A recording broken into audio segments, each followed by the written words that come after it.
Bollywood star Karthi తమిళ్లో cinema తీస్తే తెలుగులో ఆడుతుంది, తెలుగులో తీస్తే తమిళ్లో కూడా ఆడుతుంది. అంతగా అక్కడ ఇక్కడ మార్కెట్ సొంతం చేసుకున్న తను రెండో హ్యాట్రిక్ కి రెడీ అయ్యాడు. మొన్న ఒక హ్యాట్రిక్ వచ్చింది, ఇప్పుడు రెండో హ్యాట్రిక్ జపాన్ తోనే షురూ కానుంది. మొత్తంగా ఈ వీకే షాకో కలెక్షన్ కిక్కో తేలనుంది. జపాన్ మూవీ రాబోతోంది. ఈ సినిమాతో కార్తీ సెకండ్ హ్యాట్రిక్ ఛాన్స్ చిక్కింది.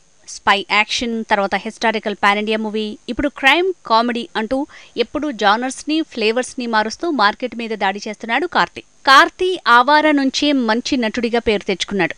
తర్వాత తన టార్గెట్ మాస్ మార్కెట్. అందుకే సుల్తాన్, సర్దార్ అంటూ మాస్ మతిపోగొట్టే ప్రయత్నం చేశాడు. లాస్ట్ టైం సర్దార్గా సక్సెస్ సొంతం చేసుకున్నాడు.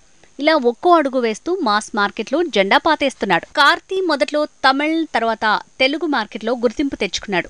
వెంటనే పొన్నియిన్ సెల్వం 2 భాగాలతో నార్త్ మార్కెట్లో కూడా సందడి చేశాడు. మెల్లగా మార్కెట్ పెంచుకునే విషయంలో జానర్లు మారుస్తున్నా మాస్ కి మాత్రం దూరమయ్యే సాహసం చేయట్లేడు. కార్తీ కెరీర్ లో సుల్తాన్ మూవీ బిలో యావరేజ్ గా ఆడినా మాస్ హీరోగా తనని నిలబెట్టింది.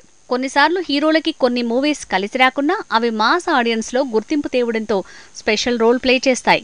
అలాంటి రోల్ ప్లే చేసింది సుల్తాన్ మూవీ. సుల్తాన్ వర్కౌట్ కాకుండా పొన్నియిన్ సెల్వం ఫస్ట్ పార్ట్, సర్దార్ తర్వాత పొన్నియిన్ సెల్వం సెకండ్ పార్ట్ తో హ్యాట్రిక్ కొట్టాడు కార్తీ. ఇప్పుడు జపాన్ హిట్ అయితే మరో హ్యాట్రిక్ కి మొదటి అడుగు పడినట్టు అవుతుంది.